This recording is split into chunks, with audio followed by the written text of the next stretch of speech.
Hello everyone, welcome to another simple tutorial of Windows 10 in OpenBox channel. So in this tutorial I'm going to show you how to fix the problem of if your Wi-Fi option are not showing in your Windows 10 device. So I'm going to show you a couple of methods and hopefully that will resolve the problem. So first of all, you just have to go to your start menu here, click on settings option, and then after opening the settings option you have to go to the network and internet, and then you have to go to the change and adapter option. And after going to the change adapter, you can see there's an option called Wi-Fi.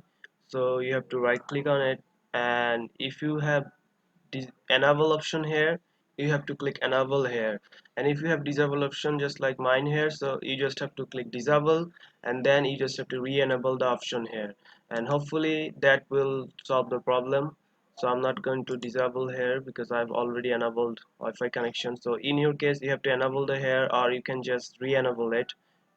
So that's one method here, and another method is if you have troubleshoot option here, just click troubleshoot option, and it will automatically detect some problem here and it will tell you what to fix here. So try this option here, and then next solution is go to the taskbar and open the task manager.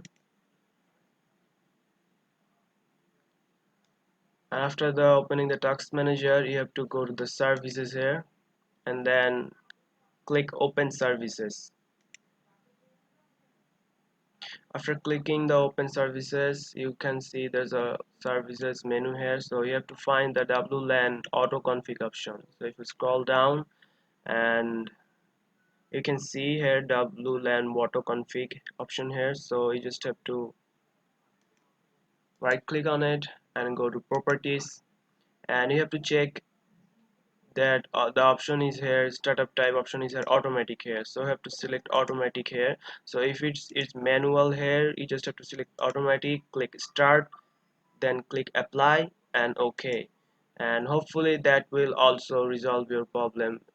So these three methods, hopefully that will resolve your problem in Wi-Fi not showing in your Windows 10 device. So if you found this video helpful, please subscribe to my channel, and thanks for watching.